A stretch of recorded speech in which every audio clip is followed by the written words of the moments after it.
I just returned from the Ohel of the Lubavitcher Rebbe and the previous Lubavitcher Rebbe.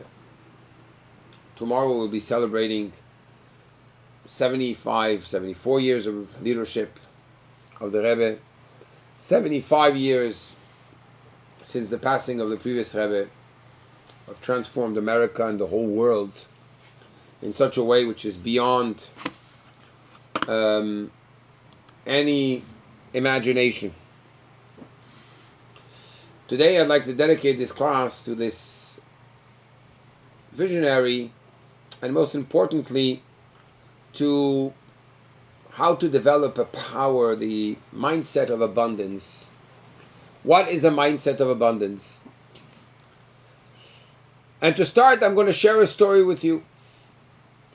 Two stories that one of them I did not understand till I heard the second story. And hopefully this will cause some type of shift in your mind to think differently, to think bigger, to think greater, to be greater. This is part of our series in developing, getting out of our confinement series of developing our mind and opening our mind to a mind of freedom and abundance. The previous Lubavitcher Rebbe, let's start with the first story. One day, there was a rabbi by the name of Pinchas Althois. He was in Eretz Israel, in the Holy Land, and he visited his Rebbe. He came to see the Rebbe, and the Rebbe seemed to be complaining about something, not to be satisfied. What happened? He said, in the land of Israel, we don't have many institutions. This was just the beginning, we're talking about the 50s. The institutions like the Rebbe of Kloisenberg, another group of Hasidim, they have nice buildings, and they build, and centers for health, and so on and so forth. Chabad doesn't have much. The response of the Hasid, although a funny one, is very profound. He said, what do you want, Rebbe? The Rebbe of Kloisenberg sends money to his Hasidim in order to build buildings, to build institutions. But you, Rebbe, don't give us money. You give us bottles of vodka. That was the response. I'll tell you the truth, I never understood that story. Till I heard the following story. One day, the previous Lubavitcher Rebbe was with his father in Moscow. It was maybe 2 o'clock in the morning, certainly after the curfew they had there. And the Rebbe Rashab, his father, says to him, my son, go get me some vodka. We're going to say L'chaim together. It's customary, just like with Baba Sali and many, many tzaddikim. You say L'chaim, you share some secrets of Torah together. So he decides to go, and he's going through town and looking for a bottle of vodka. He can't find. Everything is closed. He stumbles upon a drunken man, and he happens to have a small bottle of vodka. He said, okay. Drunken man, Ivan, Igor,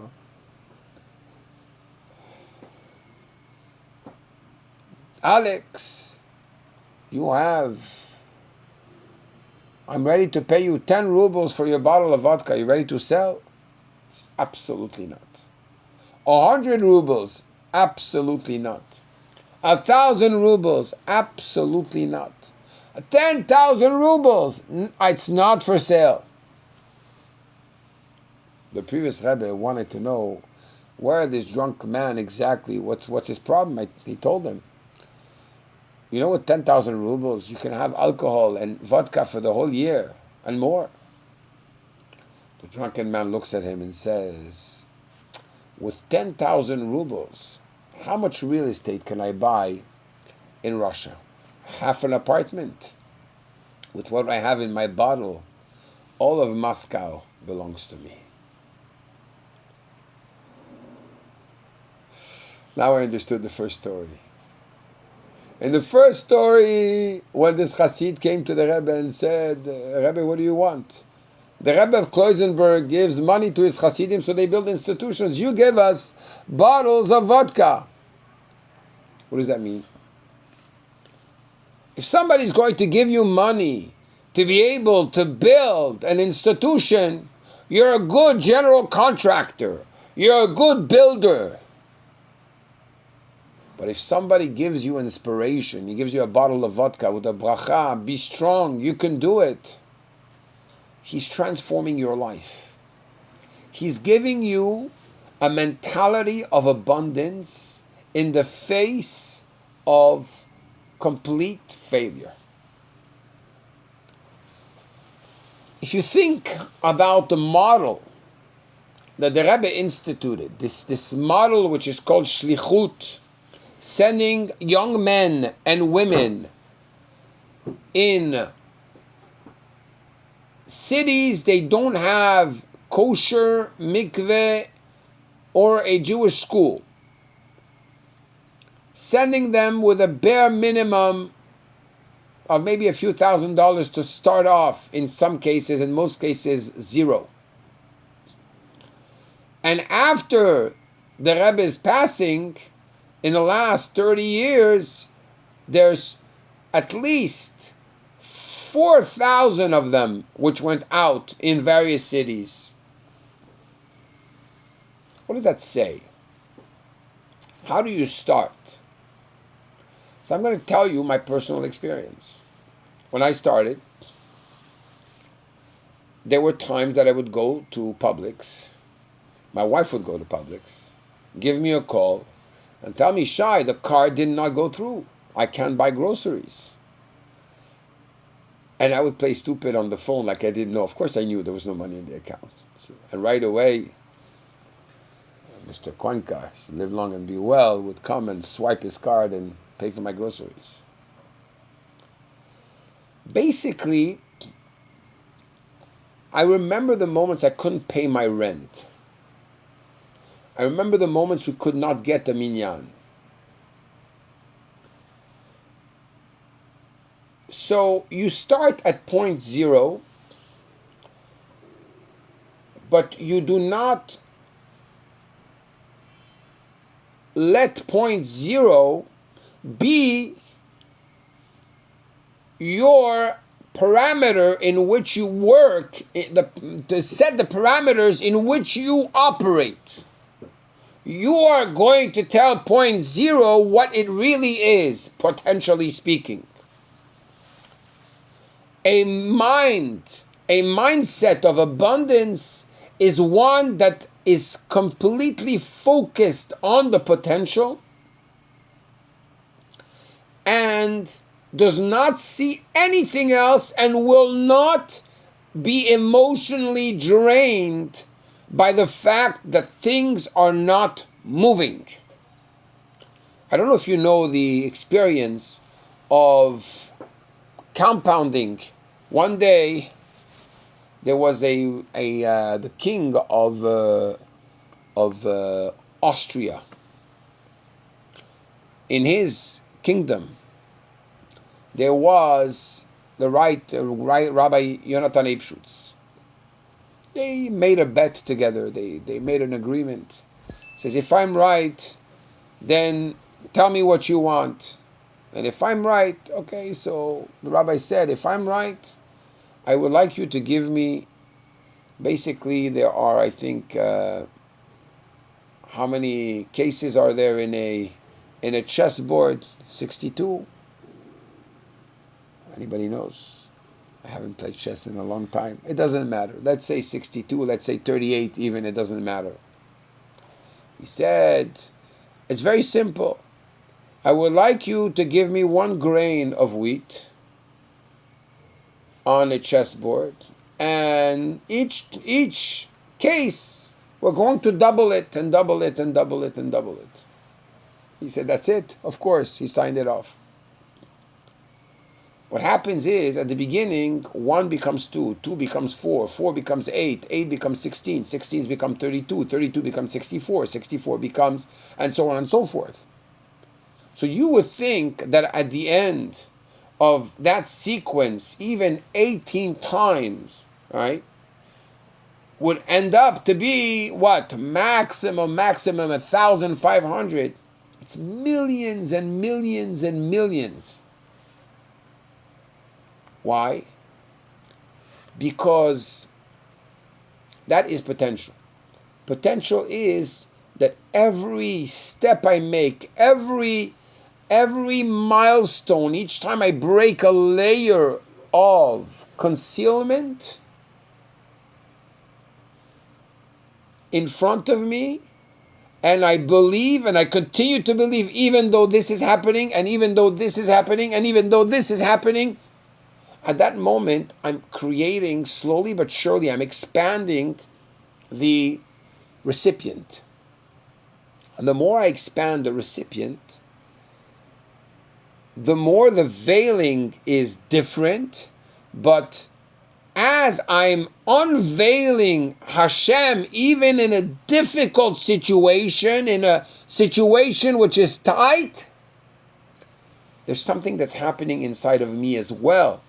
I'm unveiling my potential and my true self. I can't tell you the beginnings of the synagogue where I would be in a situation where I would cry, literally speaking, because I'm trying to please everybody and nobody is giving me appreciation. The fights with one's ego, breaking your ego, understanding it's not about you. It's not about you. It's about something greater. It's about your mission. It's about where your focus is. It's about giving. And that, just that, to be able to create, literally, yesh me'ayin, from nothing to something, people which are willing to give their lives towards the greater good of the Jewish people with such a conviction, even though they don't have the means, that is a mentality of abundance. Now, I'm going to share with you another mentality of abundance, another something which is incredible. The Rebbe, every Simchat Torah, even before that, the Rebbe would ask people to make a pledge of the money they would give to tzedakah for that year. Okay. What do you mean? I didn't make the money yet? No. You make the pledge and the money will come. Now, that doesn't make sense. Logically speaking, it doesn't work this way. But the Rebbe insisted that that's what people, his Hasidim, should do. I want to tell you, I've tried it year in and year out. Every year, I do it. And the incredible miracle of how much money we're able to give is like mind-boggling. I'm setting myself up for success. I'm already putting myself in a situation where I want to be a channel. But in being a channel, there's going to be this inner battle of what I said and what I'm going to do. It's like, build it and they'll come. Build it and you'll pay the mortgage afterwards. I'm presently working as we speak on the building of a mikveh for men, for women, a synagogue upstairs which is being completely redone, a kids center, a teen center, all of this at the same time. I need about $2 million. I have absolutely no idea whatsoever how it's going to happen. But the moment is an opportune moment. This is the moment to throw yourself in. This is a mentality of abundance. There's a story in particular that really is mind-boggling. It's beautiful. It's a beautiful story. It's a story of Lord Rabbi Jonathan Sachs, the past chief rabbi of England. He was 20 years old and didn't know what he was going to do. Is he going to be what's called a barrister, meaning he's going to be a lawyer? Is he going to go into politics? Or is he going to be a professor in university? He happened to spend Shabbat in 770. And the Hasidim told him, when we have these types of questions, we write a note. We ask for an appointment with the Rebbe. We write a note with the 3 choices that you have. And the Rebbe will circle whatever is good for your soul, for your life mission. I heard the story from his mouth. And he says, I went in, I put my paper on and I see the Rebbe is looking at the 3 choices, and then the Rebbe looks at me right in the eye. He says, and the Rebbe says to him, you should open a rabbinical school and teach rabbis how to be pulpit rabbis. And you yourself should be a pulpit rabbi like this. They will come and hear your speeches and learn how to speak. He's thinking to himself, he says, I don't understand. This is not according to the rules. I gave you 3 choices, you gave me a 4th one I never asked for. What's extraordinary is Rabbi Sachs was not a Chabad Chassid, but he had complete trust in what the Rebbe told him, and he opened a rabbinical school. And then he says the following. So eventually he becomes the chief rabbi of England, and those who read his writings, he wrote many wonderful, wonderful books with a completely novel perspective, beautiful stuff. And he says that most recently he was nominated Professor Emeritus in Oxford University. Not only professor, but professor of law. So there goes his desire to become a lawyer. And his desire to be a professor. Right? And not only that, he was asked to speak for 600 of the lawyers, the most important lawyers in England, about law. And I think he was a professor professor emeritus in politics. So he got to be a professor. He got to speak in law. He said, I got it all. I did what my life mission is, not what I thought it was, which means I did something which is for the greater good. At the end, I was able to get everything else. And that's what the Rebbe would say as well to businessmen. The Rebbe would say to a businessman that the way you focus on your business, the business is there to support your activities to be able to support others. I'm going to give you a very simple example. 2 examples. There's a young man that has a hedge fund.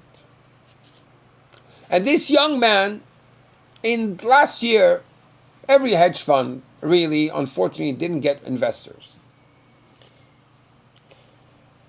He was able to secure, at the end of last year, an investment of great value. I'm talking about a lot of money. And he says to me, Rabbi, I have spent, this is the year I spent the most in the study of Torah, and not giving so much importance and attention to my business. I gave the attention my business needs, but that's it. But this has been a year of tremendous study, learning, growing, and Torah and mitzvot. Example number one. Example number two. You find a person that sometimes is stuck in their business and they say, when I will have, I'll give. When I will have, I will do for others. What happens? And then you have those who say, no, I'm going to do. And they're given. And it's incredible. I see some businessmen that do more than rabbis sometimes. And some businessmen that are more active in the community in helping others than people which are paid to do the work and have big titles in big institutions. And their business is just being run and being successful and multiplying, and Baruch Hashem, they're successful. This is the abundance mentality. The abundance mentality that the Rebbe wanted to put in everybody is that this world really has a much deeper purpose. The world is God's excuse for us to be able to do mitzvot. In other words, chapter 4 in Tanya, chapter 20, 21, 22 in Tanya, the only reason why the physical world has been created is because God wants to have a house down here in the world. Therefore, we cannot do mitzvot without being in a physical envelope. Therefore, God creates a world, and the world only exists by the merit of the fact that the Jewish people are fulfilling mitzvot. So you have two individuals. The individual that understood that and the individual that did not. The one that did not is caught up in this black hole, literally, that's sucking his energy and pulling him in every direction. And there's a struggle that's going on because he is so much into the reality of the world as he sees it, that he understands that he needs to do this and then that. Everything needs to be in a logical way, in a very confined, limited way. And sometimes you even have to steal and do the opposite of what you're allowed to. Then you have the individual that says, this world has been created for a higher purpose. When I fulfill my purpose, when my main goal is to fulfill my potential and to fulfill my mission and to help those who have less than me, even when me, myself, I'm not at the level of helping, let me project myself at the level of my potential, and let me project and do projects at the level of the potential, make that actual, even if I don't have what I need to do it. I might not have the talent to be a speaker. I might not have the talent to be an influencer. I might not have the talent and the intelligence to study in depth. Well, that's what the Torah is telling you. The Torah is telling you actually in the Mishnah, in the first Mishnah in Pirkei Avot, in the 4th chapter, Eze Chacham, you were born and you don't have brains. Who is wise? Alomed mikol adam. Start learning from everybody and you'll be wise. Eze Ashir. Who is rich? You don't have money. Don't worry. Asamer bechelko. The one which rejoices with what he has and does the best out of it, and is not satisfied in growing, but he's happy with what he has. With what he makes the most of the portion that's given to him. Ezeu gibor. Who is strong? You weren't strong. You're a weakling. Overcome your drives, your negative drives. Overcome your anger, and Hashem will make you a strong person, because strength is from within. Ezeu mechubad. You want to be Honor it. Honor others. So basically, what is a mentality, a mindset of abundance for the Rebbe? It's to be a giver. When you are looking for a handout, when you're looking to be a receiver, this is not a mentality of abundance. It doesn't matter, it's not what you have, it's what your mindset is. Are you in a mindset which is giving? Giving of your thoughts, giving of your speech, giving of your heart, giving of your time, giving of your money, giving of your effort.